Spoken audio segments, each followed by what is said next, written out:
Pete Stark, Democrat of California, a former Young Turks guest on the program, several times, I believe, gets up and makes a fiery speech. I was like, will you look at that? Look at the Democrats are kicking ass! Don't get him, Petey Stark! All right, let's share that with you. Let's see if you find this to be a negative or a positive thing.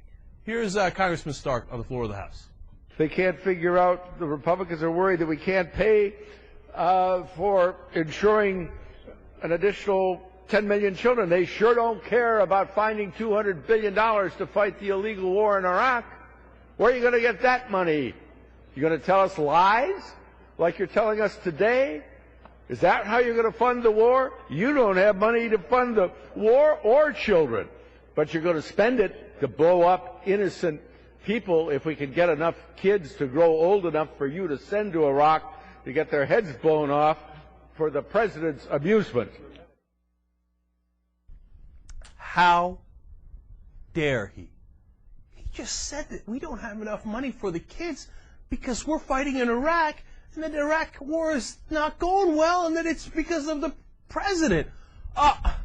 We demand an apology. Outrageous. No, stop the presses. Forget the Iraq war. Forget children's health. There's actually sick kids in America right now that are literally dying. Okay, they're dying. And are there people dying in Iraq? Literally. Their heads literally getting blown off. Sometimes their arms, their legs, etc. Forget all that. What did Pete Stark say? He said something. Oh, this is outrageous. He said it was for the president's own amusement, and he said that kids were getting their heads blown off and that this Iraq war was nonsense. How dare he? The right wing picked it up in the high gear. Starts in the blogosphere. Pete Stark is anti-patriotic, said terrible things about the president. Terrible things about the president. How dare he? The wrong words. Terrible condemnation. Apology needed. Apology. We need apology. We are apology. And it builds up, and then the talk shows get it, and then Fox News gets it, and then everybody's talking about it, and then CNN, MSNBC. Oh my God, we need an apology. We need an apology. So Nancy Pelosi steps up and what does she do? Okay, I apologize. I apologize for Pete Stark, and I rebuke him. Are you going to rebuke the president for Iraq? No. Are you going to rebuke the president for not funding the kids' health? No.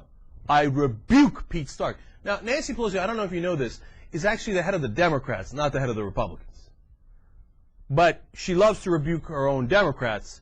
When it comes to the Republicans, yeah, maybe we'll get to them one day.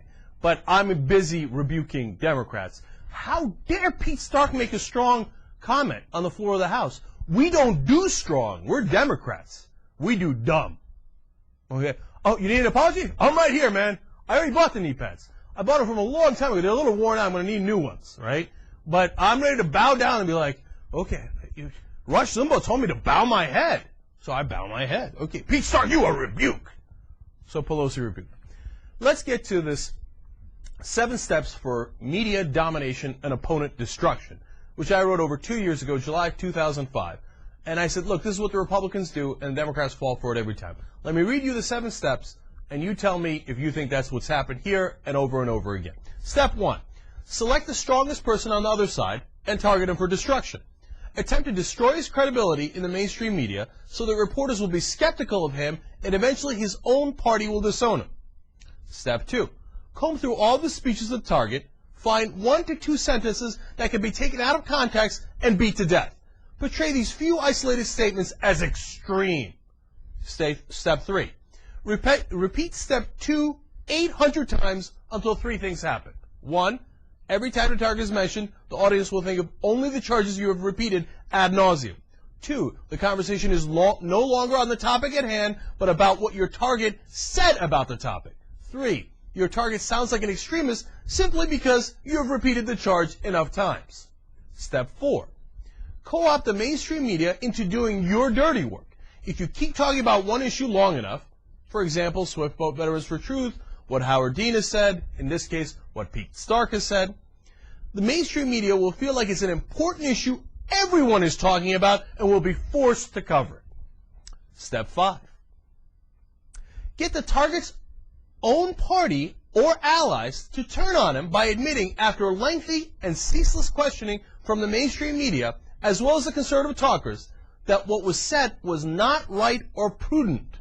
And then after this is repeated a couple 100 times, even your opponents will start to believe that your charges against the target have a lot of validity. Step 6. Get your opponents to take down their own people for fear that they will keep getting asked the same annoying, senseless questions from you and your proxies. And the reason they will give is the one you conveniently planted. The target has become a distraction. Step 7. Laugh as hard and as long as humanly possible that you just got the media, who you call liberal, and your political opponents to take down their own man because he had become a distraction, when in fact the whole point of the exercise was to distract the media and your opponents from the real issue.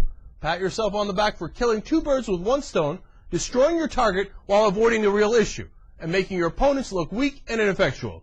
Laugh one more time. And there, you're done. The 7 steps for media domination and opponent destruction. So simple. They've done it 100 times. And it works every time. John Kerry, take back your botch joke. How dare you say Bush was dumb? No, we're going to pretend it's about the truth. We're going to pretend you said about the truth. Take it back, take it back. Say you're sorry, say you're sorry, say you're sorry. Howard Dean, how could you say something about, what the hell did Howard Dean say? Something about pickup trucks or guns or something about the South. Don't say it, take it back, apologize. You're extreme. Al Gore, how could you say that about the Iraq War? Iraq War is going to go great. Take it back, you suck, take it back. Apologize. Dick Durbin, how can you say that Guantanamo Bay and the gulags that we're using are like the Nazi things? I mean, the Attorney General nominee Mukasey just said it 2 days ago. Nobody ever said anything about it. Tom DeLay, Rush Limbaugh have said it 1 billion times. Nobody ever said, how could Dick Durbin say, apologize? And what does Dick Durbin do? Goes, cries on the Senate floor and apologizes. Pete Stark, God bless you for not apologizing. Under no circumstances apologize to these. If it was a post-game show, I'd give you a nice curse in there.